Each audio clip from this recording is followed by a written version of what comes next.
Hello everyone. Welcome to my channel. Please subscribe and keep watching more details. General Hospital spoilers. Monica's will brings big surprises. What we know.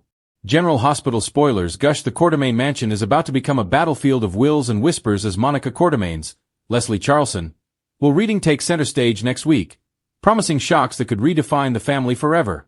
With Monica's quiet passing, discovered by her son Jason Morgan, Steve Burton, still raw, the will gathering at the mansion will draw the clan together, but previews tease a bombshell arrival. Monica's long-lost sister, Veronica Ronnie Bard, Erica Slazak, sweeping in, likely at Marty Gray's, Michael E. Knight, invitation after his discovery of her letter.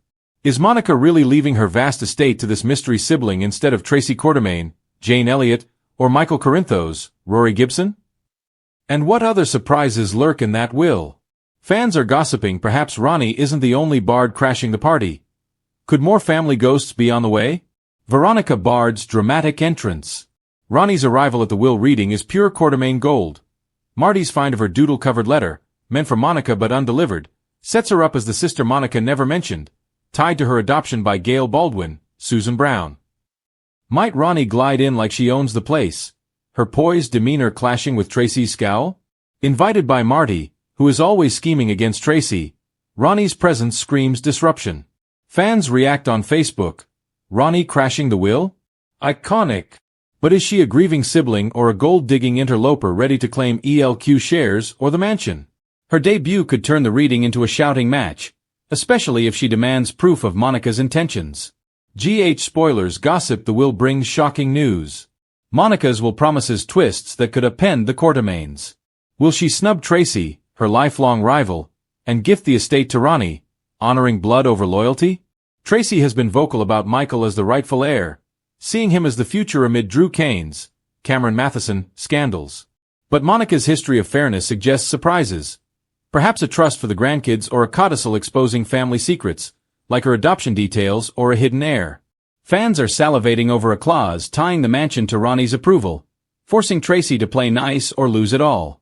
If Ronnie gets the bulk, it could spark a legal war, with Ned Quartermaine, Wally Kurth, mediating and Jason caught in the middle. More Bards on the horizon? Ronnie might not be the only Bard crashing the party. Speculation runs wild that Monica's will summons additional siblings or cousins, unearthed from her pre-adoption past. Marty's letter find hints at a larger agenda, perhaps a brother with WSB ties or a niece eyeing ELQ. If Ronnie is the vanguard, more arrivals could overwhelm the Quartermaines, turning the reading into a family reunion from hell. The walls of the Quartermaine mansion have heard countless secrets, betrayals, and confessions over the decades, but nothing could prepare Port Charles for the bombshells unleashed when Monica Quartermaine's will is finally read. It's an emotional, suspenseful, and downright shocking event that promises to reshape the Quartermaine legacy and leave fans reeling long after the ink dries. As news of Monica's passing ripples through the town, loved ones and enemies alike gather at the mansion, each with their own expectations, fears, and hopes. For decades, Monica, Leslie Charlson, has been the moral backbone of the Quartermaine family, often the only one standing between order and chaos. But in true General Hospital fashion, her final wishes come with a few twists that no one saw coming. The reading of the will. The scene opens on a gray morning at the Quartermaine estate. The familiar walls are draped in solemnity, the family portrait seeming to stare down in judgment as the clan assembles. Tracy, Jane Elliott, dressed in black with her usual biting wit, tries to mask her grief with sarcasm. Ned, Wally Kurth, looks weary but resolute. Brooke Lynn, Amanda Seton, fidgets nervously beside Chase, Josh Swickard, who stands quietly, offering support. Michael, Chad Duell, and Willow, Caitlin McMullen, arrive late, tension radiating between them, while Drew, Cameron Matheson, paces, lost in thought. And then, of course, there's Carly, Laura Wright, who stands off to the side, uncertain if she's even welcome. When Diane Miller, Carolyn Hennessy, finally arrives to officiate the reading, the air thickens with anticipation. Monica, ever the master of emotional timing, seems to have planned this moment down to the last word. Monica's first surprise. A message from beyond. Before the legalities begin, Diane announces that Monica recorded a video message to be played before the will is read. The moment the screen flickers on, the family collectively exhales. There's Monica, dignified, elegant, and sharp as ever. She begins warmly, thanking everyone for being there, but soon her tone shifts. "If you're watching this," she says, "it means I've gone on to join Alan, and perhaps finally, we can have a peaceful dinner without someone storming out." The joke breaks the tension, drawing a few smiles. But then Monica gets serious. "I've spent my life watching this family tear itself apart. For money, for pride, for power. My last act is to give each of you a chance to start over. But only if you truly deserve it." Her eyes narrow knowingly, and it becomes clear that this will isn't just about assets, it's about lessons. The Quartermaines shake up. Diane begins with the formalities: ELQ shares, property holdings, trust funds. But Monica has rewritten the hierarchy. In a jaw-dropping move, Michael Corinthos inherits the largest single stake in ELQ, bypassing both Ned and Tracy. Gasps fill the room. Tracy immediately explodes, calling it sentimental madness, while Ned stares silently, his jaw tightening. Monica's letter to Michael explains her reasoning. "You've spent your life torn between two families, Michael. It's time you stop choosing and start leading." Willow, however, doesn't share in his good fortune. Monica's separate letter to her is touching but firm. She leaves her a trust earmarked specifically for charitable medical work. "You've given so much to others, Willow," the letter reads. "Now, give back in a way that honors your gesture."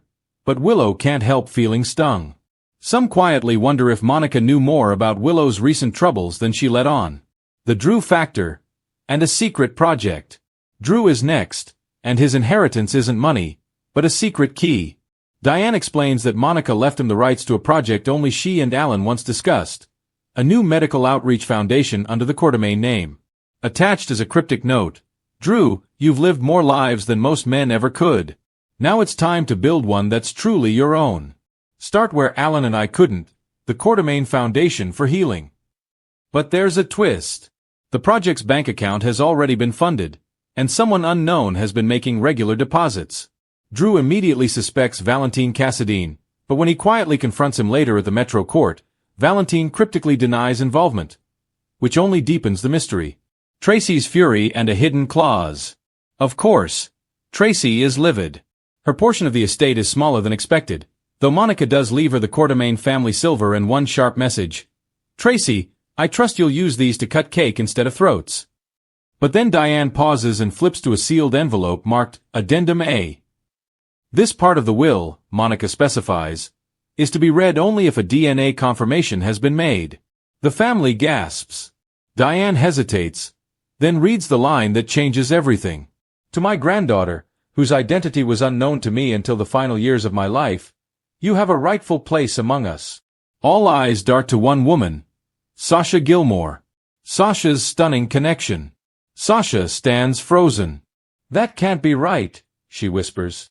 But Diane confirms that a DNA test, filed confidentially through General Hospital's records, identified her as the biological daughter of A.J. Quartermaine, Monica's late son. The room erupts. Tracy accuses Sasha of fabricating the test, Michael looks stunned, and Drew is speechless. Monica's recorded message cuts in once more. "Sasha, I once thought I'd lost all connection to my son.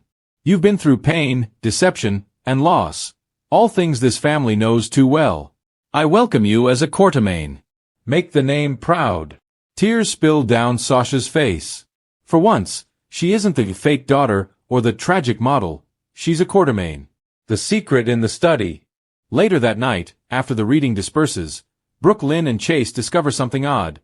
Monica's desk drawer locked with an unfamiliar keyhole. Drew tries his newly inherited key, and it fits. Inside lies a sealed manila folder labeled, "For whoever can handle the truth." They open it to find documents about an offshore account connected to ELQ, dated years back, and a signature that looks eerily like Alan Quartermaine's, long after his death. Could Alan have been funding something in secret all this time? Or did Monica uncover something she never had the chance to explain? The revelation sets up a new mystery that promises to unravel in the coming weeks. One that could expose corruption not only within ELQ but possibly at General Hospital itself. What comes next? As the Quartermaines pick up the pieces, Port Charles buzzes with speculation. Did Monica know more than she let on about recent crimes? Is Sasha's claim legitimate, or another layer of deception? And what exactly did Monica mean by the truth in her final note? Michael now finds himself in a dangerous position. The new power player at ELQ, a target for rivals inside and outside his family. Tracy, humiliated, vows revenge. Drew, ever the moral compass, begins his hunt for the truth behind the foundation funds. And through it all, the spirit of Monica lingers, in the mansion's halls, in the hospital she loved, and in every family member forced to face her final, unflinching judgment.